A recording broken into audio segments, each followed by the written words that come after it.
O título da mensagem de hoje, queridos, é Como Deus Testa a Nossa Fé. É uma pergunta.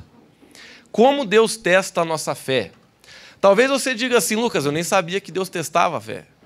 Então hoje você vai saber que Deus ele testa a nossa fé. E eu quero dar uma mensagem aqui, tentar, pelo menos no tempo que a gente tem, dar uma mensagem bem completa para que você realmente entenda aquilo que Deus quer falar conosco nessa noite.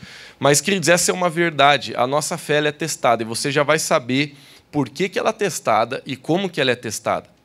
Mas esse é o título da mensagem. Se você está anotando, como que Deus testa a nossa fé? Eu queria começar abrindo o livro de Mateus, capítulo 9, versículo 29.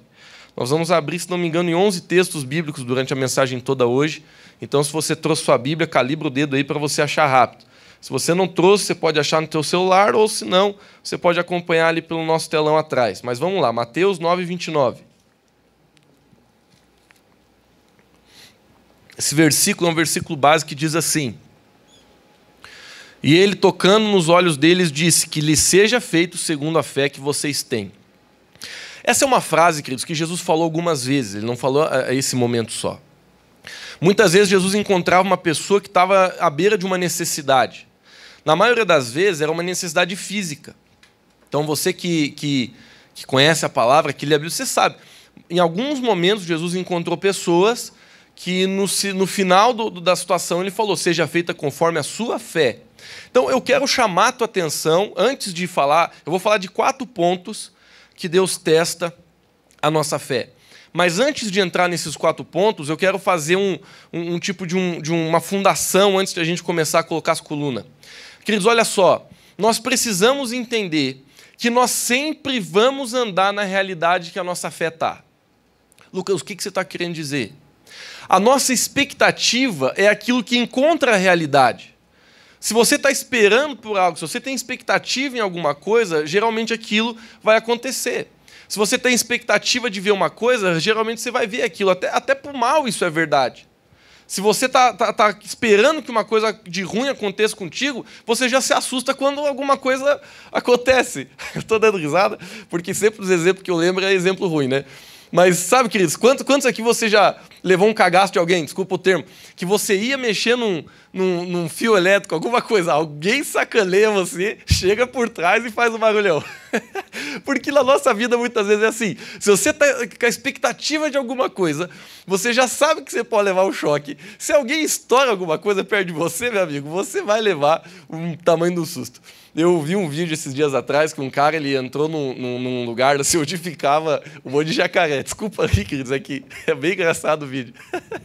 E aí ele entra assim num lugar, tinha um monte de jacaré. E ele estava se negaciando, né? Porque ele evidentemente não queria, levar uma mordida no dia.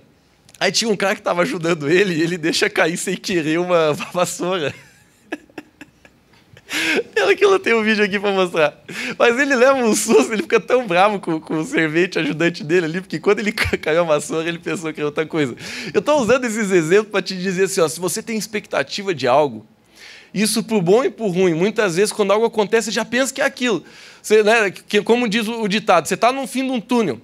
Você vê uma luz, em vez de você achar que é o final do túnel, você acha que é um trem vindo pegar, né? Você sai correndo para o outro lado. Então, às vezes a gente é tão negativo, a gente tem expectativas erradas, e essas expectativas erradas, elas colocam a gente dentro de uma perspectiva errada. Agora, a Bíblia está dizendo que quando a gente põe fé, e eu gosto de dizer que fé é muito diferente de pensamento positivo. Querido, presta atenção no que eu vou dizer agora, porque isso aqui pode te livrar de algum tempo de bater a cabeça. Tem muita gente assim que não anda com Jesus, presta atenção, não anda com Jesus, não lê a palavra, não tem intimidade com Deus e fala de fé. Como isso? A pessoa está falando de outra coisa, ela não está falando de fé. Eu gosto muito de um versículo que está em Filipenses, se não me engano, capítulo 3, onde o apóstolo Paulo ele diz assim, tudo posso naquele que me fortalece. Sabe por que eu gosto desse versículo? Porque ele é pequeno e ele fala bastante. Porque o apóstolo Paulo ele diz assim, tudo eu posso. Se ele colocasse o ponto agora, ele ia estar falando disso que o mundo fala, que é uma força interior, a força da cachoeira, vai debaixo da cachoeira pegar a força da cachoeira, vai lá abraçar a árvore, pegar a força da árvore, vamos pegar um amuleto aqui, porque o amuleto vai tirar o mal olhado. Então, existem muitas formas de as pessoas quererem imaginar uma força que pode te ajudar. Isso não é de Deus, isso não vem de Deus. O que o apóstolo Paulo fala com muita clareza, diz assim, é verdade, existe uma força muito grande dentro de mim, mas essa força é Jesus. Por isso que ele diz, tudo eu posso naquele que me fortalece. E agora deixa eu dizer uma coisa para ti que é muito importante você entender. Fé verdadeira, ela está sempre ancorada na pessoa de Jesus Cristo. Fé não é fé se estiver ancorado em qualquer coisa que não seja a pessoa de Jesus e de Jesus somente. Amém, queridos? Isso aqui é princípio de base de fé cristã. Se você está vivendo a tua vida e tu lá está fazendo uma meditação, dizendo assim, agora estou encontrando uma força dentro de mim, você está entrando num engano, numa coisa que não vai te fazer bem, porque essa força, ela vai te sacanear. Porque a única coisa, queridos, a única força que a gente pode confiar é aquela que vem do trono de Deus, que foi conquistada através de Jesus Cristo na cruz do Calvário por nós. Por isso que ele disse assim, eu sou o caminho, a verdade e a vida, e ninguém vê ao Pai senão por mim. Ele estabeleceu uma condição única, onde somente através do nome dele nós possamos ser salvos, perdoados, restaurados, guiados. Teu casamento só pode ser restaurado pelo nome de Jesus, tua saúde só pode ser restaurada pelo nome de Jesus. Meu irmão, Jesus é o único que pode colocar uma fé genuína dentro do nosso coração. Está entendido? Então, fé, ela só é fé quando está ancorado na pessoa de Jesus. O resto é resto. Pode até parecer bonito, o discurso pode ser formidável. Ah, porque você tem que acordar pensando positivo. É bom pensar positivo? Claro que é. Mas você tem que saber fazer uma grande diferença entre fé e pensamento positivo. Porque fé é você pensar algo sabendo que Jesus é a âncora daquilo.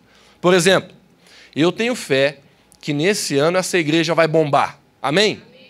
Mas eu estou falando isso porque eu estou confiando no pastor Adair, porque eu estou confiando na dona Dete, não que eu não confie, porque eu estou confiando no Luan, que o Luan vai se esforçar para ajudar nós, porque eu estou confiando no Brunão, não. Eu posso falar isso em fé porque eu sei o Deus que a gente serve. E eu sei que Ele vai abençoar cada um de nós aqui para que a gente faça o reino dele crescer nessa cidade. Eu não posso colocar minha expectativa numa pessoa. Eu tenho que colocar minha expectativa em Deus. E quando eu faço isso, eu posso chamar isso de fé. Então, tem muita gente dizendo que, usando a palavra fé, mas aquela fé não é fé. É qualquer coisa que você pode chamar, mas não é fé. Porque a nossa fé é aquela ancorada em Cristo. Então, voltando para o versículo, Jesus ele falava isso, ele dizia, seja feita conforme a sua fé, porque a gente sempre vai andar de acordo com a nossa fé. Bom, eu quero abrir em outro versículo, que está lá em Hebreus capítulo 11, versículo 6. Esse versículo é bem conhecido. A Bíblia diz que sem fé é impossível agradar a Deus. Provavelmente o versículo já esteja ali atrás. Se é impossível agradar a Deus sem fé, é importante a gente crescer em fé. Quem concorda comigo? Então não é só importante a gente ter fé, é importante a gente crescer em fé. Então, bom, você que é pai, tem coisa que o seu filho faz que te agrada. Tem coisa que o teu filho faz que te desagrada. Então, muitas vezes na nossa vida, a gente fica pensando assim, poxa, mas por que Deus precisa que a gente tenha a fé para agradar Ele? Claro, queridos, porque a fé, se a gente pudesse falar de forma bem prática o que é fé, a gente pode falar de diversas formas, mas fé, em outras palavras, é o tanto que você consegue confiar no Senhor, é o tanto que a tua mente e o teu coração estão literalmente se entregando para Jesus. E a fé, ela se manifesta de diversas formas, a gente não realmente poderia ficar horas falando de como a fé se manifesta, mas eu quero falar de 4 áreas pelo qual Deus testa a sua fé e a minha fé. Então, poxa, se na nossa vida tudo é feito de acordo com a nossa fé, se é através da nossa fé que a gente agrada ao Senhor. Lá em Lucas 17,5, vamos abrir lá, Lucas 17,5, a gente vê os discípulos de Jesus pedindo para que ele aumentasse a fé deles. Olha só, Lucas 17,5, o apóstolo disseram ao Senhor, aumenta a nossa fé. Porque eles reconheciam que eles precisavam de mais fé. Sabe, queridos, quando a gente tem fé, a gente não só vai se tornar uma pessoa melhor como Jesus é, mas a gente também vai fazer as coisas que Jesus fazia. Fé não é um artigo de luxo. Fé não é uma coisa que a gente tem para dizer assim, nossa, eu tenho, olha o tanto que eu tenho. Fé não é uma coisa que você pega para você dizer assim, olha só, meu Deus, essa pessoa tem fé. Não, queridos, a fé é uma coisa que a gente usa. Porque se a gente não usa a nossa fé, a fé ela não serve de nada. Então, muita gente gosta de falar de fé. Tem até uma camiseta aí que vendeu um monte aí, fé. Todo mundo gosta de fé, todo mundo gosta de falar frase que tem fé. Nossa, mas que pessoa de fé. Nossa, aquela lá é uma pessoa... E muitas vezes a gente, não, com a melhor das intenções, a gente começa assim a dizer que pessoas têm fé. Ah, por que você acha que aquela pessoa tem fé? Não, aquela pessoa tem fé porque ela vai na igreja, que é uma coisa muito boa de fazer. Não, aquela pessoa é uma pessoa de muita fé porque ela ora. E, realmente, tudo isso é coisa boa. Mas sabe, meus irmãos, a fé genuína, eu aprendi que ela sempre tira uma pessoa da sua zona de conforto. A fé genuína sempre está fazendo o seu caráter melhorar. A fé genuína, ela sempre está fazendo você fazer o reino de Deus crescer nessa terra. Em outras palavras, a fé verdadeira, ela leva uma pessoa a agir. E muitas vezes a gente começa, com a melhor das intenções, a querer materializar a fé como um estado de mente, onde se a pessoa está dizendo glória a Deus, ela é de fé. Se a pessoa está levantando a mão, ela é de fé. E eu não sou contra isso. Isso é importante, isso tem que ter. O que eu estou querendo te alertar é que a gente só pode realmente dizer que a fé de Deus está sendo operada dentro de nós quando nós somos operantes dessa fé, quando nós estamos andando com essa fé. É a mesma coisa que eu ter um carro bom, um carro maravilhoso aí, e eu deixar ele na garagem. Eu posso dizer, eu posso chegar no meu trabalho e dizer, olha, eu tenho um carrão lá em casa. Eu vou dizer que eu tenho, mas quando que eu entro no carro para dar uma volta? Nunca. Então, é inoperante, não serve para nada. Você tem uma coisa que realmente não tá mudando a vida de ninguém, muito menos a sua. Então, Deus, Ele quer que a nossa fé cresça. Porque a nossa fé, queridos, é através da nossa fé que nós fazemos tudo na nossa vida. Bom, tem um versículo que é matador para a nossa mensagem de hoje aqui, que está lá em Tiago, capítulo 1, versículo 2, 3 e 4. A gente vai abrir ele e depois de eu ler esse versículo, a gente vai entrar nos 4 pontos que eu quero entrar nessa noite. Tiago, capítulo 1, versículo 2 em diante.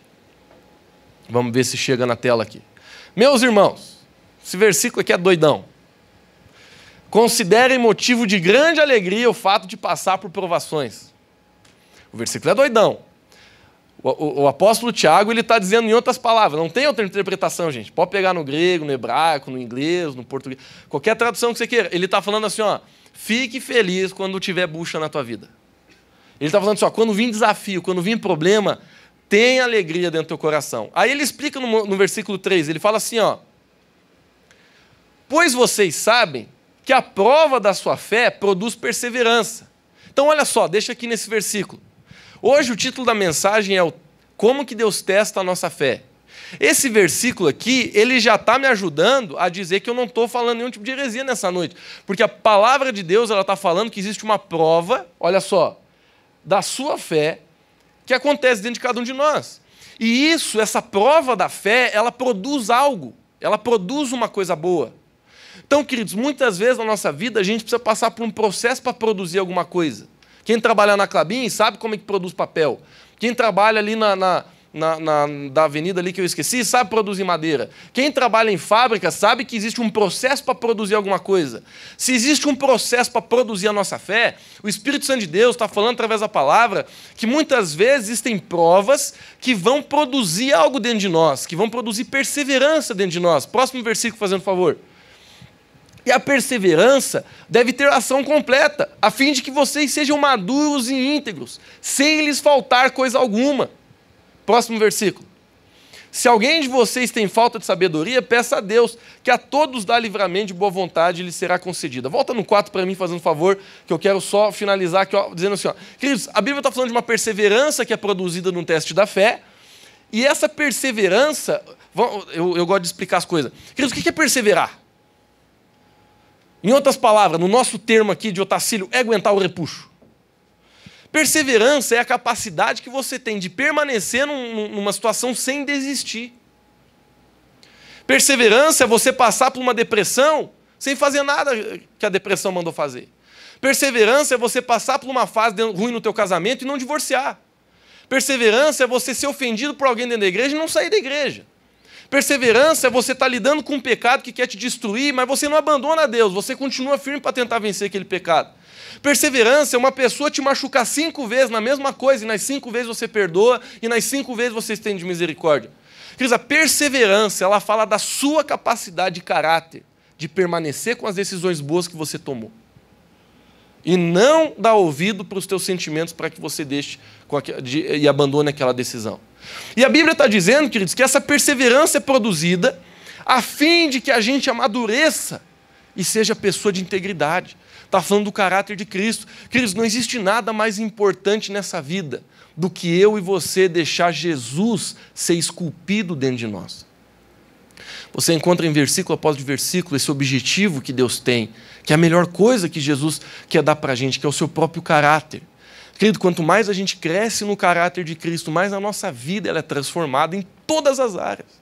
Mais a gente experimenta a paz, a alegria genuína que vem do Espírito. A gente tem que deixar o caráter de Cristo impregnado dentro de nós. Porque quanto mais a gente se afastar, quanto mais a gente fugir, quanto mais a gente querer se rebelar com respeito ao caráter de Cristo, mais a gente vai sentir dor, mais a gente vai ver as consequências do pecado, mais a gente vai ver a nossa vida desandar. Todas as áreas da nossa vida, queridos, elas desandam no pecado. O pecado ele traz maldição, o pecado ele traz dor, o pecado, a desobediência, destrói com a nossa vida, destrói com a nossa finança, destrói com o nosso casamento, destrói com a nossa paz, destrói com as nossas emoções. A Bíblia fala, queridos, que Satanás, o propósito dele sobre a nossa vida é muito claro. Ele quer matar, ele quer roubar, ele quer destruir, ele faz através de portas do pecado, da mentira, que ele tenta fazer você entrar em caminhos, em direções que vão te detonar.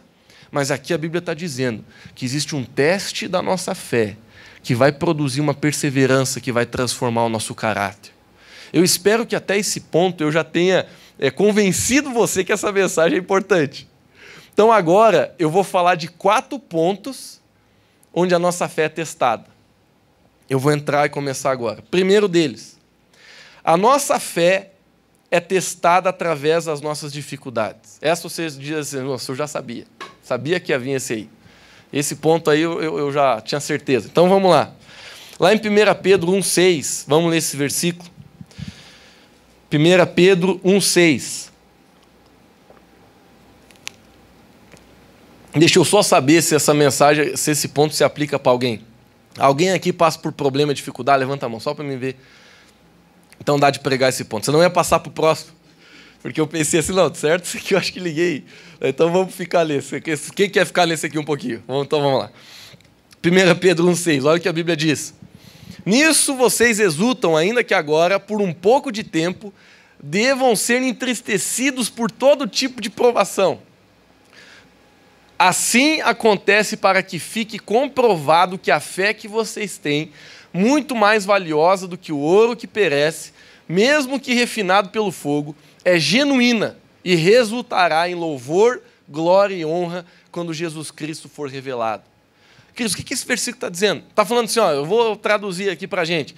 Por mais que o couro coma para o teu lado, meu chefe, vai ser muito importante que você permita com que esses problemas possam refinar a sua fé. E aí a Bíblia compara a tua fé com o ouro. Só que ela não diz que a tua fé é menos que o ouro, ela diz que é mais. Olha aqui, ó. Porque ainda que a fé de vocês muito mais valiosa que o ouro que perece. Queridos, a coisa mais preciosa que eu e você, crente, temos é a nossa fé. E nós precisamos desenvolver ela. Os apóstolos pediram, Jesus faz nossa fé aumentar.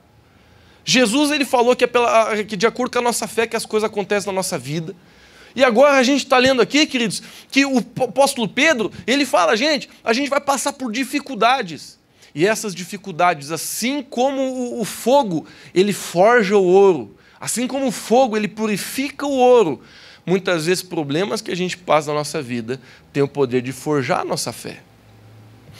Eu quero, antes de começar a discutir sobre isso, eu quero abrir mais uns versículos. O próximo está lá em Jonas, capítulo 2, versículo 7. Você conhece a história de Jonas, eu só vou ler o que ele falou, que fala de uma humildade que veio nele. Mas Jonas passou por um bocado, né? Ele entrou na barriga de um peixe, de um grande peixe. A gente acredita ser uma baleia, a Bíblia não fala que é baleia, só fala que é um grande peixe. Mas a gente sabe que ele ficou um bocado lá dentro desse peixe, e ele quase faleceu, quase morreu, quase bateu as botas. E ele mesmo narra aqui o que aconteceu com ele. Ele diz assim, ó, quando a minha vida já se apagava, eu me lembrei de ti, Senhor. Quem se identifica aí? Porque quando o couro come, meu chefe, a gente lembra de Deus. Lugar que menos tem ateu é no TI do hospital. É só tu ir lá, pouca gente está querendo dar um discursinho aí de Deus não existe. Porque quando o sujeito está pela bola 8, a humildade velha começa a vir para o coração. Coisa terrível é bicho orgulhoso. Nós tudo, né, já fomos. Eu já fui muito orgulhoso. E a gente olhar para a gente mesmo e dizer assim, não, eu. Mas aqui, Jonas, ele está falando, ó, quando eu estava pela bola 8, eu lembrei de Deus. E ele fala ali, ó, quando a minha vida já se apagava, eu me lembrei de ti, Senhor, e a minha oração subiu a ti, ao teu santo templo. Em outras palavras, querido, sabe o que Jonas está falando? Quem aqui tem autoridade para criticar Jonas? Nenhum de nós. Nem eu. Ninguém. Porque todos nós aqui, queridos, às vezes é no pepino que a gente busca Jesus. E essa semana eu ainda estava conversando com uma pessoa depois do futebol. Não tem problema de a gente buscar Deus no problema. Deus não olha para você e diz assim, agora tu quer. Deus não é assim. Deus é um pai. Sabe, queridos, Jesus, ele me constrange. Ele mesmo narrou a parábola do filho pródigo, que um filho vai lá, não tenho tempo para contar com um detalhe, mas um filho avacalha, pega o dinheiro que nem é hora de pegar, foge de casa, vai embora, esculacha a cara do pai, vira a cara para o pai, fica anos gastando absolutamente só com pecado, coisa errada. E a Bíblia diz que aquele pai ainda assim esperava a volta do filho com grande ansiedade. A Bíblia diz que quando aquele filho decide voltar, e quando que o filho decide voltar? Quando estava tudo bem? Não, o filho decide voltar no mesmo momento de Jonas aqui, ó, a bola 8 estava na reta da caçapa. Aí ele chega e diz assim, ô Jesus, quero voltar. Muitas vezes na nossa vida, queridos, a gente se encontra nesse momento, onde a dor está tão forte que a gente diz, não, eu vou abandonar meu orgulho, eu vou abandonar meu jeito de viver, eu vou abandonar essa religiosidade que eu tenho, isso que me prende de ir para a igreja, de buscar Deus, de orar em casa, de ler a Bíblia, de mudar o jeito que eu trato minha esposa, de mudar o jeito que eu lido com o dinheiro, de mudar o jeito que eu priorizo minhas coisas na vida. Muitas vezes é a dor que faz a gente mudar. E Deus não está brabo com isso, Ele sabe que muitas vezes é a dor que precisa nos mudar. Ele não quer que ninguém sinta dor. Mas Jonas aqui, meu querido, a gente vê a oração dele. E a gente vê no final da parábola do filho pródigo que aquele pai sai correndo de encontro àquele filho. Então, Deus, ele não olha para você assim, eu falo isso com muito carinho, mas a gente está na igreja há muito tempo. Isso já aconteceu várias vezes na minha vida. Mas quantas vezes eu vejo assim, uma pessoa, ela se afasta da igreja ou dos caminhos do Senhor. De repente alguma coisa acontece, ela volta. E a gente sabe que foi aquela dor que fez ela voltar, e tudo bem. Ninguém vai chegar a olhar para a pessoa e dizer assim, agora tudo bem, né, meu chefe? Quando estava de carro novo, passava buzinando na frente da igreja, agora está de bike e entra, né? Não, queridos, a gente não vai falar isso. Porque todos nós somos assim, todos nós em algum momento a gente é orgulhoso, a gente, sabe, esse orgulho a gente tem que quebrar. Porque a gente não precisa esperar a coisa ficar difícil para você tomar uma decisão. Mas muitas vezes é assim. E a gente vê na vida de Jonas, ele falando, o couro está comendo para o meu lado. Ele lembra de Deus. Eu sei que, aqui, Isaías 48:10. Vamos ler mais esse versículo? Isaías 48:10. O profeta Isaías está dizendo assim, veja, eu refinei você, embora não como prata, eu o provei na fornalha da aflição. Queridos, mais uma vez eu volto aqui a falar de ouro. Porque o ouro, até hoje é basicamente assim, mas na época, com a tecnologia um pouco menos aprimorada, o ouro, para ser feito, ele tinha que ser no fogo. Ninguém conseguia purificar o ouro de um outro jeito. Até hoje é assim. O nosso caráter, queridos, deixa eu falar com carinho para você, ele é refinado no fogo. E muitas vezes Deus ele vai testar a minha e a sua fé no fogo. Então, Deus ele não quer que ninguém sofra, Deus não quer que ninguém padeça. Mas quando a gente começa a andar com Jesus, a gente descobre que é muito melhor a gente passar por umas coisas aí que vão melhorar nosso caráter do que a gente permanecer do jeito que a gente está. Sabe por quê? Porque se a gente não permitir com que Deus ele refine o nosso caráter, ele transforme o nosso caráter, ele não vai conseguir fazer a gente se tornar aquilo que ele quer que a gente se torne, e a gente também não vai conseguir fazer aquilo que ele quer que a gente faça. Então, queridos, é muito importante a gente ter esse entendimento, que se a gente não deixar a fé ser desenvolvida, a gente vai paralisar a nossa vida. Ninguém aqui quer ser paralisado. Ninguém aqui quer ficar parado dentro de um lugar. Então, quer trocar aqui? Vamos lá. Pronto. Isso aqui é melhor, né? Então, quando eu e você, queridos, a gente começa a ter entendimento sobre as coisas que acontecem na nossa vida, a gente começa a cooperar com Deus para que o nosso caráter seja transformado. Vamos entrar numa situação difícil aqui, tá? Vou até me escorar aqui para falar disso. Tem muita coisa ruim que acontece na nossa vida que a gente não entende. E a gente sabe que Deus ama, Deus é amor. Deus, ele não quer que ninguém sofra. Deus, não é a vontade de Deus, desastre que acontece. Sabe? Deus, querido, ele não quer que você sofra. Agora, tem uma frase que eu vou falar aqui que pode dar pode embaralhar a tua cabeça. Mas eu já vou te ajudar a você entender ela. Na vida de um cristão, nada sai do controle de Deus. Aí você pensa assim, Lucas, se isso que você falou é verdade, Deus tem um jeito meio estranho de agir comigo. Porque ano passado, olha rapaz, se eu te listar aqui o tanto de desastre que aconteceu na minha vida, eu perdi uma pessoa que eu amava, eu perdi um emprego que eu tinha lutado para ter fazia ano, eu sofri um acidente, limitou meu movimento. Eu não sei, tem muito desastre que pode acontecer com a gente. Então você diz assim, não, Lucas, ok, eu quero acreditar na palavra. Se a Bíblia diz que Deus está sob o controle de tudo, Ele está. Mas se Ele está sob o controle de tudo, por que coisa ruim acontece? Queridos, deixa eu te falar uma coisa. Nada nessa terra acontece sem a permissão de Deus. Mas não significa que se Deus permitiu, era a vontade dEle. Ô Lucas, me ajuda que está embaralhando. Deixa eu te ajudar. Deixa eu te fazer uma pergunta.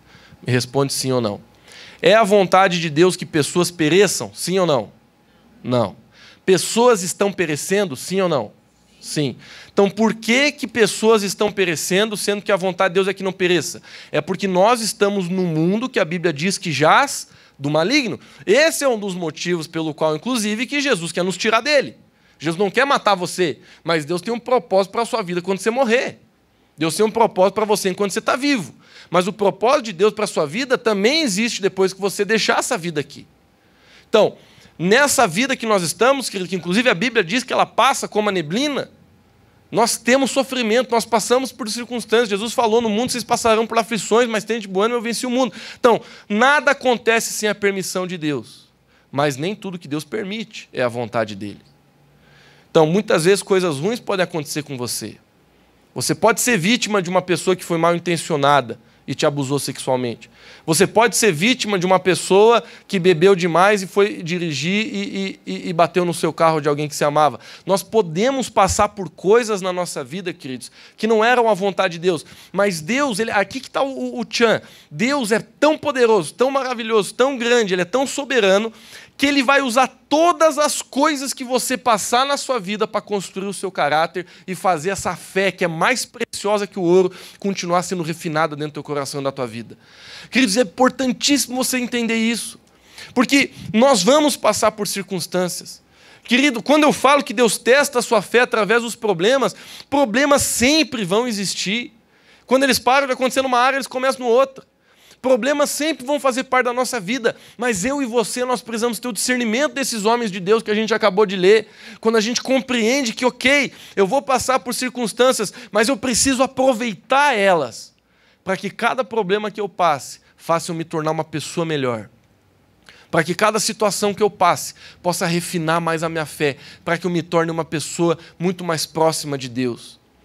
Tem uma música bem antiga, que eu inclusive sempre lembro dela, porque aquele filme Titanic, não sei quem viu, provavelmente todo mundo, né, quando o barco estava afundando, diz um conto aí, né, não sei se é verdade ou não, que a banda continuou tocando até o último minuto. Né?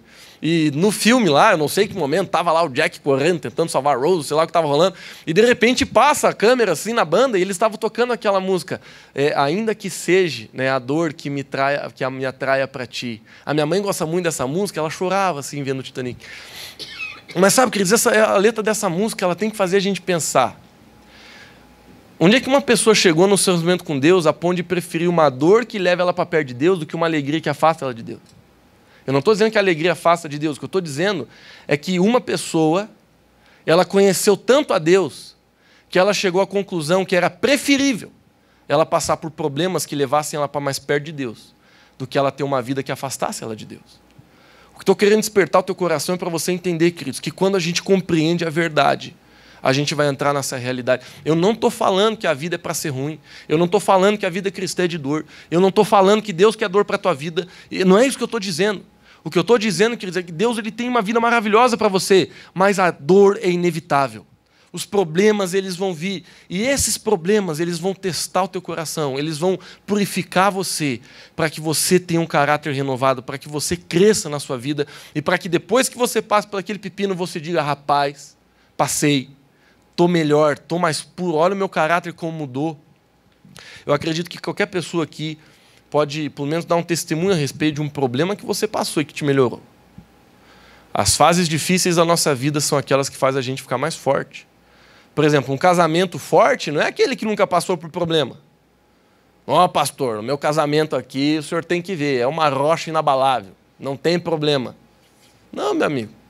Os casamentos fortes que eu conheço é aqueles que os camaradas sentam e dizem assim, olha, pastor, umas 3 vezes tive vontade de matar, só 2 eu tentei, mas não consegui.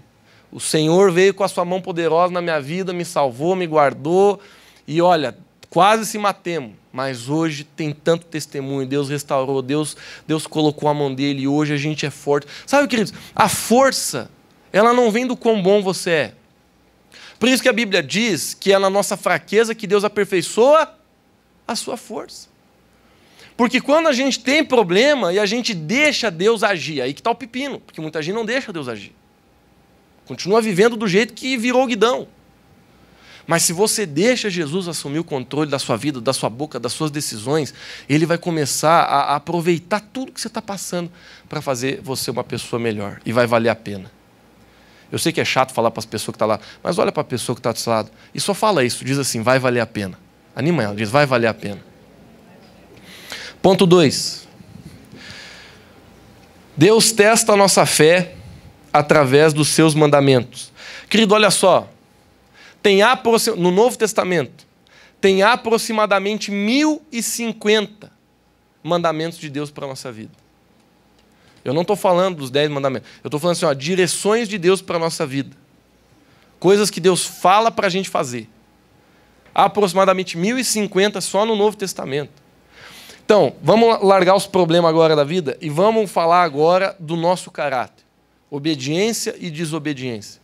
Uma das formas que Deus testa a minha e a sua fé é através da nossa obediência. Vamos abrir lá em Hebreus capítulo 11, versículo 8, fazendo favor.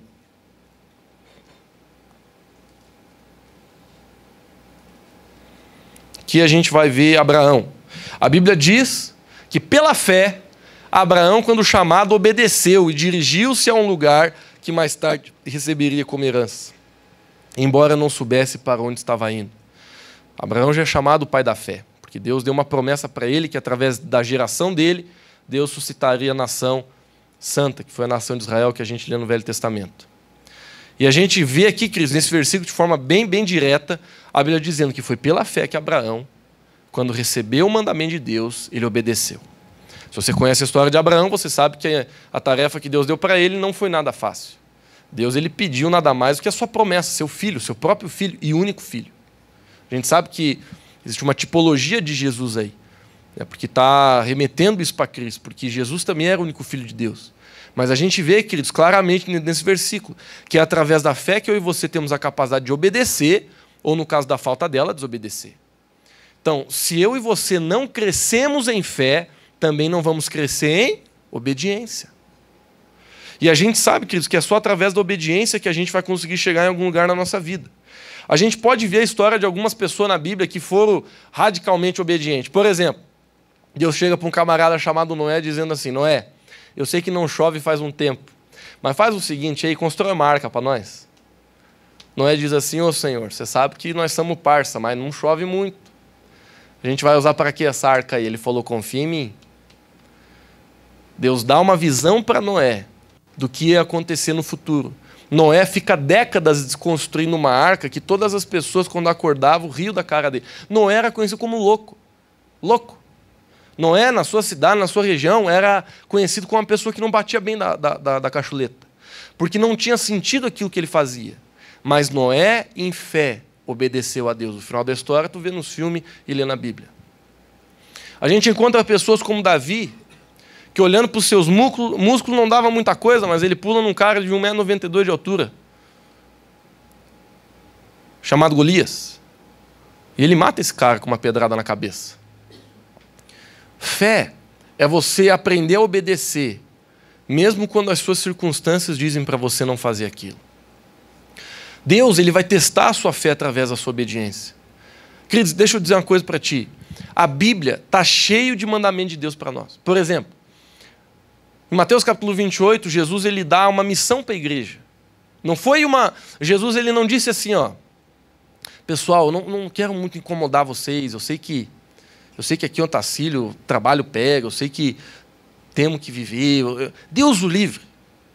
Não quero incomodar muito vocês aí. Quando sobrar um tempinho, lá no sábado, uma meia horinha, manda umas mensagenzinhas, umas figurinhas de Jesus te ama para mim aí, só para ver se o pessoal... Queridos, não é isso que Jesus falou. Ele deu uma missão para mim e para você. Ele disse assim, gente, o negócio é o seguinte. Ide. Ele dá um mandamento, ele dá uma ordem, como se tivesse um exército na frente. Ele fala, pessoal, vou dar uma missão para vocês. Ide por todo mundo. Pregar o evangelho a toda criatura, batizando o nome do Pai, do Filho e do Espírito Santo, ensinando a guardar todas as coisas que eu vos tenho dito. Isso foi uma missão que Deus deu para mim e para você. Não é uma opção. Não é uma coisa que Jesus falou assim, eu sei que a vida vai ser difícil, eu sei que a coisa vai ser complicada. Qual é a década que você vai viver aí, graças? Deus, o Senhor me colocou para nascer em 1980 e alguma coisa. Então vai ser uma época que não vai dar de evangelizar ninguém, é muito trabalho. Não, queridos. Jesus ele deu uma missão para a igreja. Independente do estilo de vida que você tem, seja que você tenha tempo sobrando ou não. Deus ele deu uma missão. Evangelizar é uma delas. Trazer pessoas para Jesus, orar por pessoas, servir pessoas, ser servo de pessoas, liderar pessoas, levar pessoas a Cristo. Isso é uma incumbência que Deus deu para a sua igreja. Uma das formas de a gente mostrar que a gente não só tem fé, como a gente está crescendo nessa fé, é porque a gente está obedecendo aquilo que Ele mandou a gente fazer. Então eu falei, tem só no Novo Testamento 1050. Eu sei que é bastante coisa. Mas uma pessoa que cresce em fé, ela está crescendo em obediência. E essa é uma das formas que Deus nos testa. A gente sabe que Abraão foi testado pela fé. A gente vê isso. Deus ele pede para ele o seu próprio filho. E Abraão, de forma assustadoramente radical, graças a Deus, ele obedece. Ele pega o seu filho, começa a subir no monte, chega lá em cima, o menino fica meio negaciando, porque viu que não tinha nenhum bicho ali para matar. De repente ele chega e pergunta, pai, onde é que está o bicho que nós vamos matar? Ele já tinha feito sacrifício para Deus algumas vezes com o pai dele. Aí Abraão olha para ele e diz assim, fica sossegado, meu chefe, que Deus vai prover sacrifício para si. Esse sacrifício não chegou, ele deitou o menino lá mesmo, amarrou, quando levantou o cutelo bem em cima, ia descer com força, o anjo aparece meio que gritando, porque viu que o homem estava falando sério. Lê na sua Bíblia. Quando ele foi descer o cutelo, o anjo teve que gritar, porque se falasse meio assim, meio baiano, tinha matado. Ele teve que gritar. Ele falou, para, rapaz, que Deus agora viu que você tem bala nessa agulha aí. Muitas vezes, querido, Deus vai testar eu e você, não porque isso é um jogo, mas porque Deus precisa desenvolver você. Meu irmão, ninguém quer ficar paralisado. Isso é uma lei da vida. Ninguém quer ficar com 10 anos para a vida inteira. Ninguém quer ficar com 20 anos a vida inteira. Talvez eu queria, igual estou sentindo umas dorzinhas nas costas. Mas ninguém quer ficar parado, é isso que eu estou querendo dizer. Ninguém quer ficar paralisado. É um desejo do ser humano crescer. E o que faz a gente não querer crescer no espírito? O orgulho. Porque o orgulho que diz assim, não, fique assim, sem fazer nada. O que a gente encontra na Bíblia é que muitas vezes, muitas pessoas elas têm uma preguiça espiritual. Porque elas não querem ir para a cruz, no sentido de morrer para si mesmo, elas ficam vivendo dentro de uma inércia pessoal, de dizer assim, não, a única coisa que eu quero é dinheiro, uma vida bem boa, mas não me dê desafio, não me dê situação, não me dê problema, não me dê coisa. Não, querido, isso é uma mentalidade extremamente pequena e é uma mentalidade extremamente imatura. O que Deus tem para mim e para você, que nós sejamos poderosos nele. Queridos, Ele deu o que de melhor Ele tinha para mim e para você. Primeiro Ele morreu numa cruz, depois Ele deu para nós o Espírito Santo. Não é para a gente ficar sentado na cadeira. Não é para a gente ficar olhando para o nosso problema e dizer, ô Jesus, abençoa aqui minha vida, minha casa, minha parentela. Não, meu irmão. Deus Ele chamou você para literalmente você usar aquilo que Deus te deu para fora dessa igreja e para fora da tua casa. Só que se você não deixar Deus desenvolver a tua fé, adivinha o que vai acontecer com você? Você vai ficar paralisado. A vida vai passar dia após dia, ano após ano, e você não vai construir nada. Então, eu não quero deixar você ruim. Mas se você já é cristão faz um tempo, deixa eu te perguntar uma coisa. O que você construiu até hoje no reino de Deus? Eu não estou querendo cobrar você, só estou querendo acordar você se a coisa está feia para o teu lado. Quantas pessoas hoje são salvas porque você resolveu fazer alguma coisa por elas? Essa é uma pergunta difícil, sei, não quero botar ninguém na parede, mas eu sou obrigado a te dar um chacoalhão. Se você conhece Jesus há pelo menos um ano, deixa eu te falar uma coisa, se ninguém conhece Jesus ainda através da sua boca, talvez hoje seja o dia de você dizer: Jesus, me perdoe. A partir de hoje, eu quero começar a me abrir para falar do teu evangelho, para falar do que o Senhor fez na minha vida. Eu quero começar a cumprir aquilo que o Senhor colocou lá em Mateus 28. Eu quero levar você para as pessoas. Porque, meu irmão, deixa eu te dizer, você sabe que essa vida aqui não vai para sempre. E o que a gente leva daqui é só a gente mesmo. E a Bíblia diz que existe uma forma de a gente construir de forma correta, que é construindo debaixo daquilo que é eterno. E a única coisa que eu conheço que é eterno são pessoas. Cada pessoa que você abençoa é uma coisa eterna que você está edificando. Cada pessoa que você evangeliza e traz para o reino de Deus, não é você, é o Espírito Santo através de você, mas ele precisa usar você. A Bíblia mesmo diz: como crerão se não há quem pregue? Como pregarão se não ser enviado? Então, quando eu e você, a gente se desperta para obedecer a Deus através de fé, pessoas começam a ter a vida transformada. Então eu te faço essa pergunta com carinho, não é em tom de nenhum tipo de acusação, muito menos de culpa, muito menos de cobrança. É só para te ajudar. Quantas pessoas você pode dizer que hoje estão em Cristo por causa da sua vida? Não estou dizendo para você se achar: ô Lucão, dá o microfone aí que eu vou falar. Não é isso que eu estou dizendo. A gente sabe que a glória toda é de Deus. Mas a gente precisa, queridos, ter uma responsabilidade, que algo muito precioso foi dado para nós. E nós não podemos deixar isso debaixo da cama. A Bíblia mesmo diz: você não pega uma luz e coloca debaixo da cama, você coloca num lugar alto onde todos podem ver. Assim é a vida do cristão. Você não conhece Jesus para orar só lá no teu quarto, apesar de que isso é a base da vida cristã. Você sai do teu quarto para espalhar o reino de Deus por onde quer que você vá.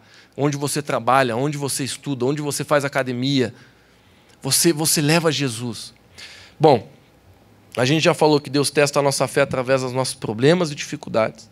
Deus testa a nossa fé através da nossa obediência. E o terceiro, Deus testa a nossa fé através do dinheiro. Deixa eu ler Lucas capítulo 16, versículo 11 para você. Eu vou falar de dinheiro mesmo. Lucas capítulo 16, versículo 11.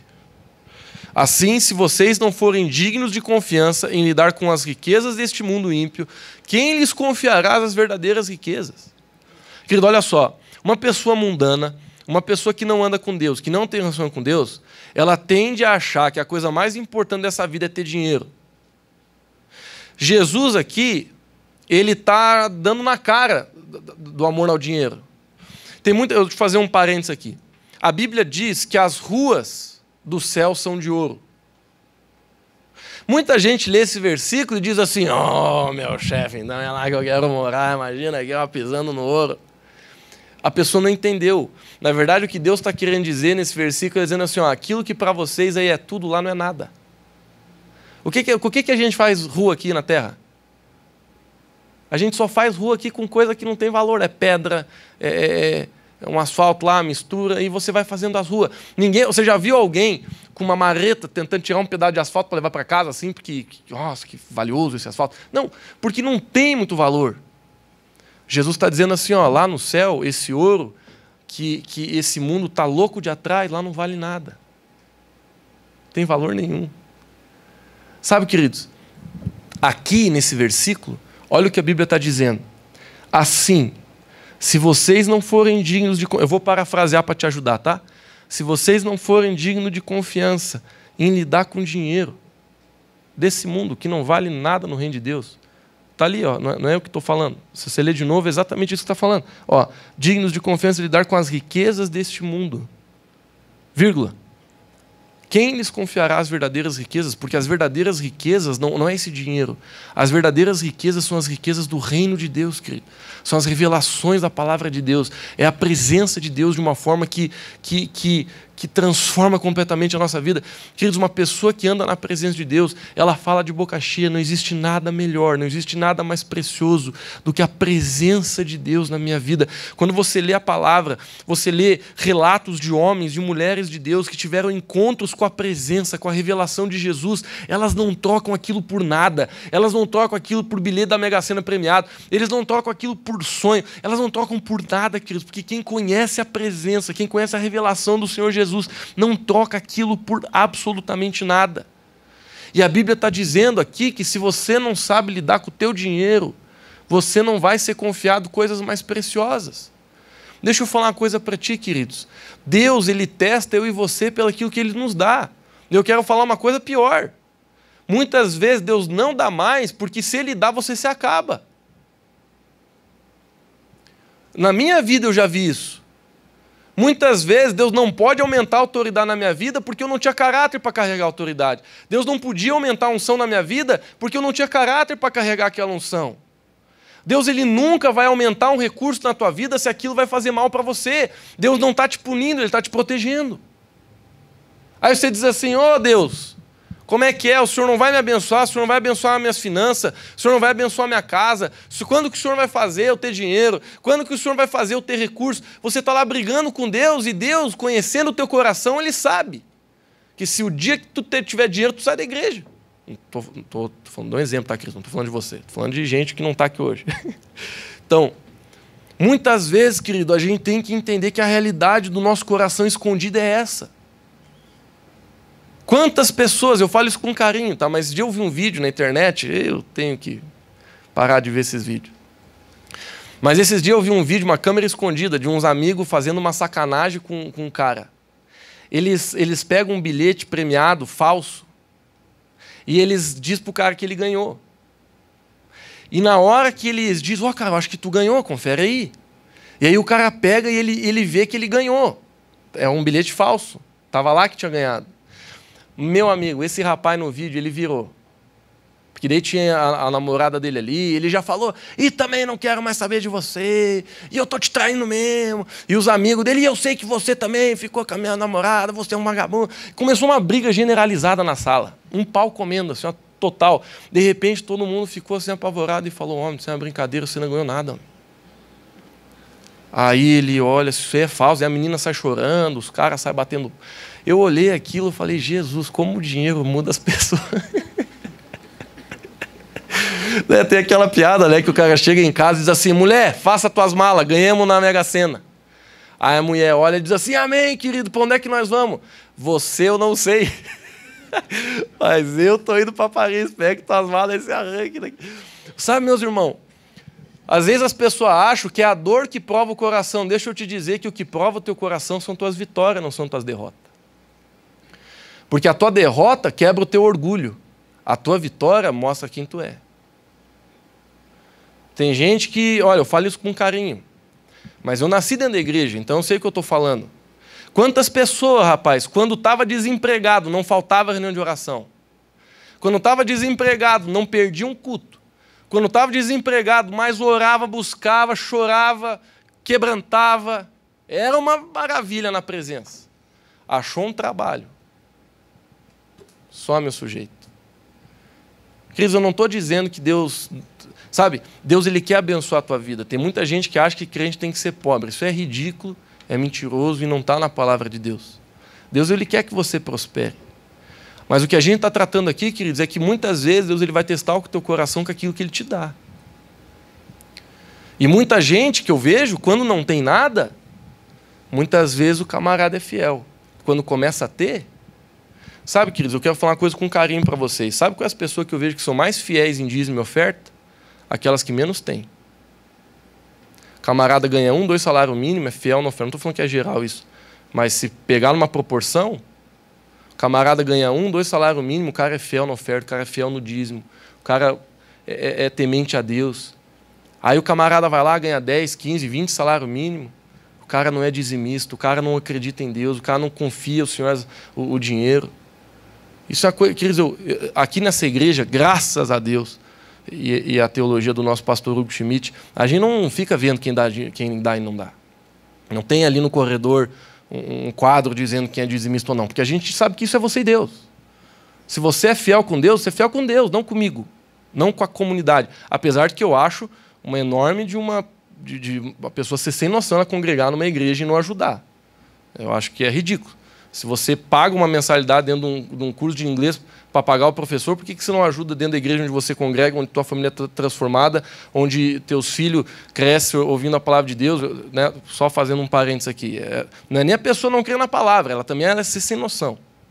Agora, continuando minha mensagem. Quantas vezes eu vejo, queridos, que pessoas, elas, na área financeira, elas retêm, elas não confiam no Senhor, elas não sabem manejar bem o seu dinheiro, compra coisa que não devia, não prioriza coisas que devia. E aí, sabe o que Deus está fazendo quando a gente lê o versículo? Deus olha e diz assim, meu chefe, se tu não sabe administrar 2.000 de salário que eu te dei da forma correta, como é que eu vou te dar coisa mais preciosa, cara? Quer ver? Vamos, se você que é pai, você faz um teste para o teu filho. Você pensa e diz assim, ó, vou deixar você sair para brincar com teus filhos, com teus amigos hoje. Mas, ó, 8 horas tem que estar em casa. E tu sabe que tu está testando teu filho. Porque tu está querendo saber se o bicho velho está melhorando a obediência. De repente, de 8 horas o homem não chega. Da 8h30 o bicho não chega. Da 9 horas o bicho não chega. Da 10 horas você já está querendo a polícia. Você já está querendo, já está desesperado. Daqui a pouco chega o homem, tudo embarrado, 10h30 em casa, sujando os tapetes. Ei, mãe, beleza, como é que tá? O que tu vai fazer? Tu vai olhar para o teu filho e vai dizer assim, ó, hoje eu te confiei para você ficar até as 8 fora. Amanhã você não vai nem sair.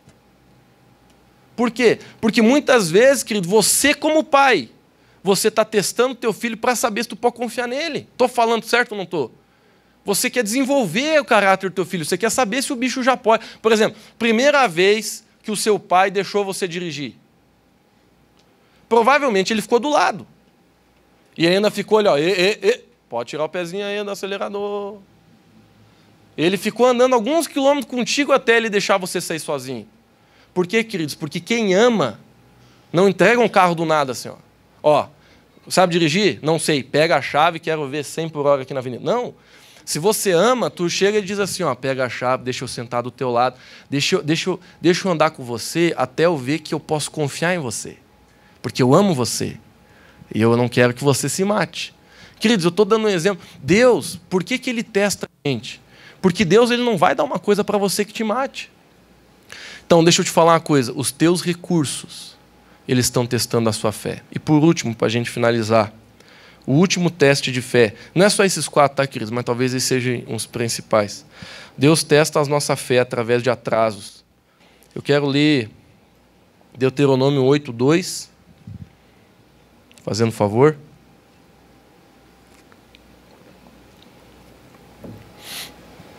Lembrem-se de como o Senhor, o seu Deus, os conduziu por todo o caminho no deserto durante esses 40 anos, para humilhá-los e pô-los à prova, a fim de conhecer suas intenções, se iriam obedecer aos seus mandamentos ou não. Tem outra versão que fala para conhecer o seu coração, em vez de intenções. Queridos, a Bíblia diz que Deus deixou aquele povo 40 anos no deserto com Moisés para conhecer o coração deles. E porque eles ficaram murmurando, aquele processo demorou tanto para chegar ao seu fim. Vamos abrir em Isaías 64, versículo 4. A gente está quase finalizando. Isaías 64, 4. Desde os tempos antigos ninguém ouviu, nenhum ouvido percebeu, e olho nenhum viu outro Deus, além de ti, que trabalha para aqueles que nele esperam. Sabe, queridos, muitas coisas da nossa vida exigem a gente esperar. E não tem, como diz aqui o pessoal daqui da região, não tem xepa. Não tem o que fazer. Tem coisa que tem que esperar e deu. E se tem uma coisa terrível é esperar. Gente, alguém que gosta de esperar? Eu não. Eu tanto não gosto de esperar, que quando eu estou chegando numa sinaleira e já tem 2 carros parados, eu tento ver qual carro é melhor para ver qual vai acelerar primeiro. Quem faz isso aí também? Você chega a calcular qual é o carro que deve acelerar mais rápido para mim sair mais rápido. Porque a gente não gosta de esperar em nada. A gente não gosta de esperar em fila de banco, a gente não gosta de esperar em... É terrível para a gente ir em consultório médico. Que você olha assim, meu Deus, esperar tanto. Então, esperar não é uma coisa que a gente gosta. Todo mundo odeia esperar. Mas adivinha, Deus, Ele vai permitir com que eu e você esperem muita coisa na vida. Por exemplo, Se todas as orações elas devessem ser respondidas na hora que a gente faz, a Bíblia não ia mandar a gente perseverar em oração. Então, querido, se você está orando por algo que não está acontecendo, não ache que tem alguma coisa errada. A não ser que o Espírito Santo esteja te dizendo que tem alguma coisa errada. Mas não fique achando cabelo em ovo. Muitas orações nossas não são respondidas na hora, porque elas não devem ser. E eu lembro também de um ditado, de uma música antiga que tinha, que dizia exatamente isso. Ainda bem que Deus não respondeu tudo minhas orações. Né? Porque tem cada oração que eu e você fizemos no passado, que se Deus tivesse respondido, não estava ralado. Nossa, eu lembro que eu gostava de uma menina que era o terror. Ó. E eu orava para Deus, Deus, faz essa mulher gostar de mim. Difícil a mulher que eu gostei, que não gostou de mim na vida, essa foi uma delas. Mas eu lembro que essa era difícil de conquistar, bicha véia. E eu orava ao Senhor Todo-Poderoso, eu dizia, Deus, torna o coração dessa mulher para mim. Ainda bem que Deus não ouviu, hoje eu vejo ela, a vida está...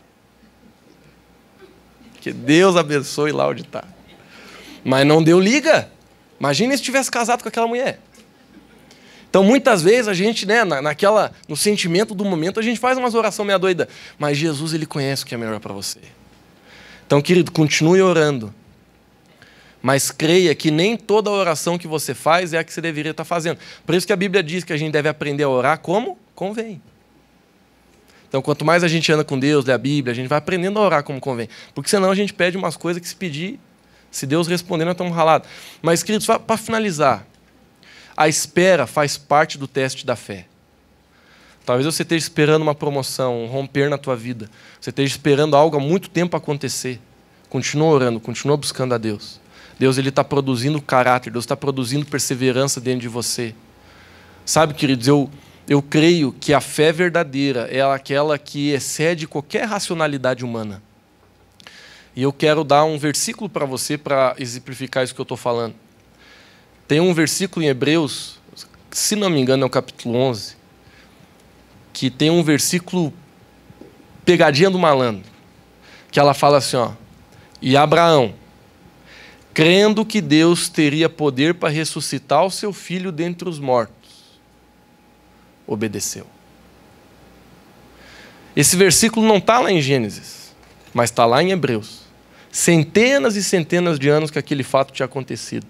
Deus ele revela que o coração de Abraão confiava tanto em Deus, que quando ele levantou aquela faca para matar o filho dele, ele sabia, eu confio tanto no meu Deus, que eu posso matar o bicho aqui, Deus vai ressuscitar daqui a pouco. Sabe, queridos, Deus ele quer desenvolver uma fé em mim e em você, que pode acontecer o que for, a gente não se apavora. Pode acontecer o que for, a gente não desespera. Pode acontecer o que for, a gente não sai amaldiçoando Deus e virando mesa. Pode acontecer o que for, você continua confiando no teu Deus. Esses dias atrás, Deus confrontou muito meu coração. Ele falou assim para mim, Lucas, o que precisa acontecer com você para você mudar o que você pensa de mim? Eu não estou querendo ser chato, tá? Mas eu não estou querendo ser chato mesmo, porque eu não tenho problema com quem faz isso. Eu vou falar o que é. Às vezes tem gente que chega e diz assim, nossa, mas Deus é bom mesmo, hein? Olha só o que aconteceu comigo aqui, ó.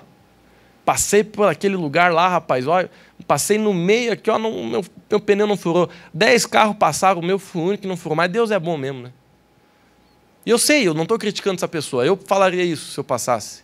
Mas e se você passou e teu pneu tivesse furado? Deus não era? Aí ele era menos bom? A pergunta é, o quanto de perrengue você passa e você muda o que tu pensa de Deus? Porque isso está falando da nossa fé.